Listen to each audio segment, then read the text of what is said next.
afternoon, everybody. My name is Jazz Shepherd. My name is Dan. Today we're going to cover the three other major labels in the music industry in the mid-50s, not including Capitol and Columbia. And we're going to see some of the same things with Capitol and Columbia, only I think even more so here. I'm going to start you off with RCA. And RCA, the Record Company of America, they've been doing the Victrola and making records since the beginning of the thing. You know, so they're as big and powerful as they can be, and to have a label like that help bridge the gap and bring us together would have been beneficial. But these labels, because they're national distribution and because of the divide in this country, socially, economically, and politically, they were very hesitant and very careful with what they issued. We're going to cover some of what RCA does in the late 50s. This, I think, in a nutshell, tells you what RCA feels comfortable doing when it comes to race.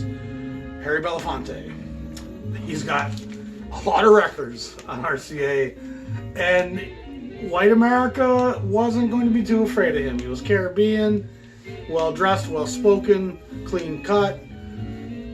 Certainly wasn't speaking for jazz or black America. You know, I mean, he was really singing for white America, and he's probably more guilty of what Armstrong was accused of kind of the shucking and jiving and the dancing for the white massa. But he wasn't, you know, I mean, it's a different experience for Belafonte, you know, and I do love a lot of his stuff. Another thing that RCA was doing a lot of was soundtracks.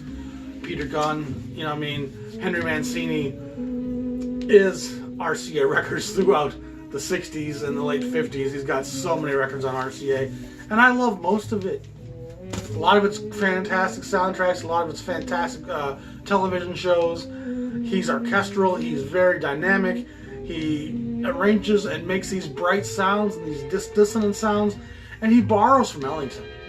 You know, I mean, he borrows from the composers and the arrangers. He borrows from jazz. He's got some great players, but a lot of it's very arranged and somewhat safe. You know, so Mancini is what it is, and Moon River's great. You know, Pink Panther's fun. Experiment in Terror is fantastic. But again, that's where RCA's at. Shorty Rogers has a lot of records on RCA. And West Coast sound, you know, I mean, it's good jazz, but it's not risk-taking. Here we see Al Cohn again versus Shorty Rogers.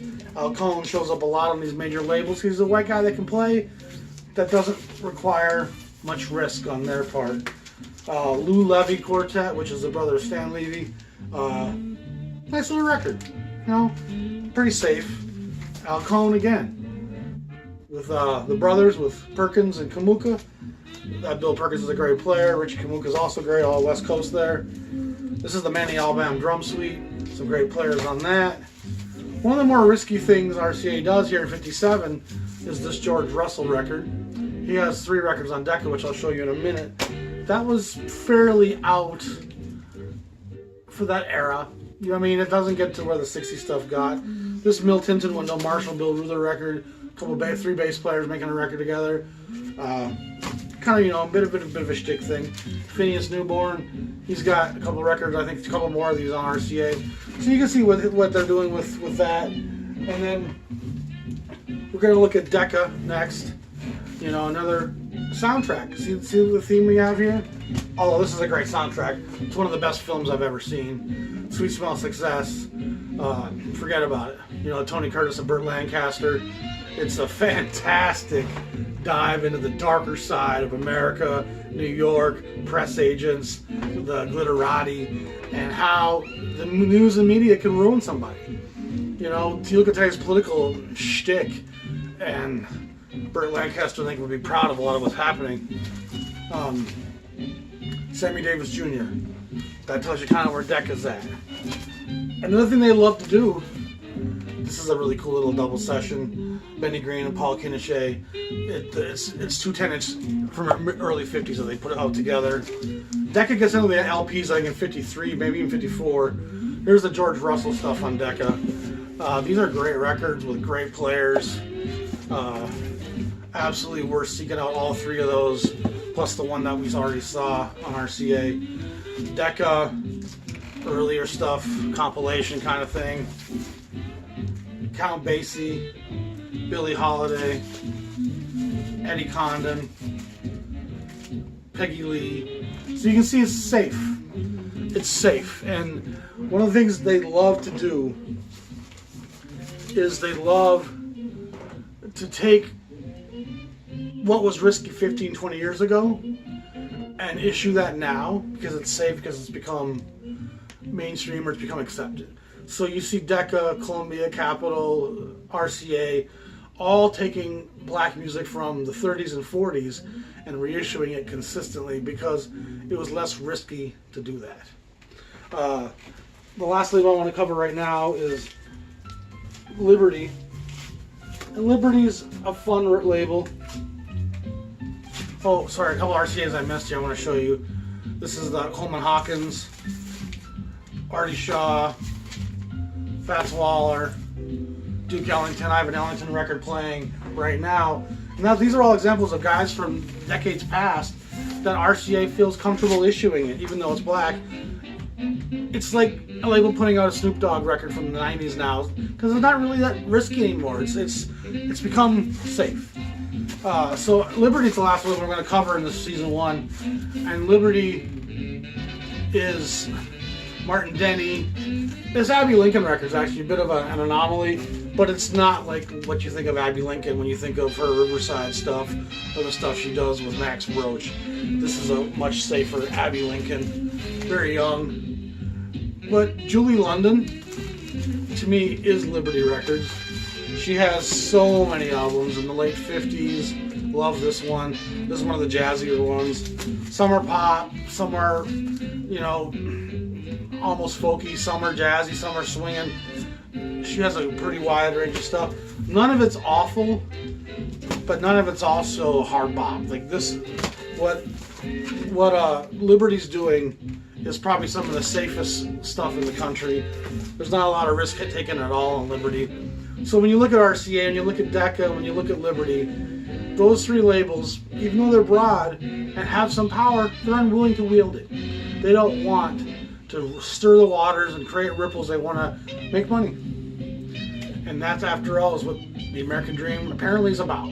Apparently it's about money at all costs, and safety of workers, and healthcare, and united empathy of all humanity and the descendants that we all are part of. All means nothing when greed rules the day.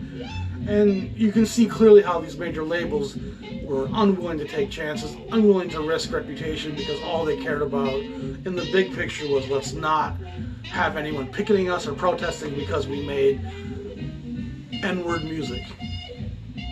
And shame on them. Shame on all of them. Capitol, shame on you. RCA, shame on you. You know, DEcca, absolutely. Liberty, I'm going to give you more of a pass because you never really made even an attempt to be a jazz label. But Columbia, I give the most credit to, and by 58, 59, Columbia is doing some stuff that's real jazz. And when we get into the 60s, we'll see Columbia being a somewhat watered down, but still they're at the crest of what's happening in jazz. Columbia really moves to the fore. And they're not going to be doing nothing too risky. And even the Monk and the Miles that's on Columbia, it's never going to be pushing the edges of the avant-garde. It's, you know, Mingus has a couple records that it is what it is.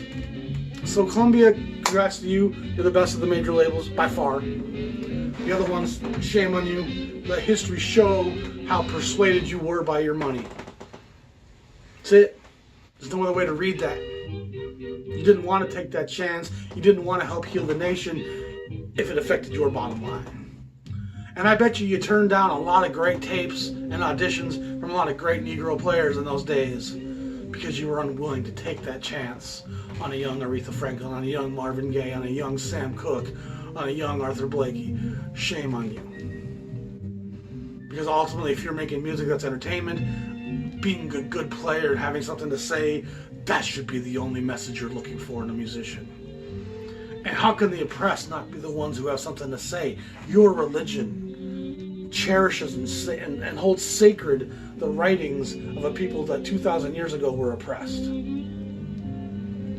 And now you're part of the process here.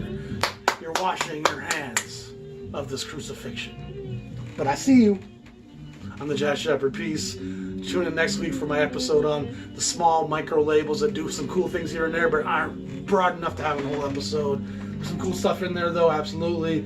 I'll take a little break after I'm done with that episode because I got to move. You'll see me early summer with season 2 where we get into the late 50s on Blue Note. Boom, it's going to be a good time. Peace. Have a good day.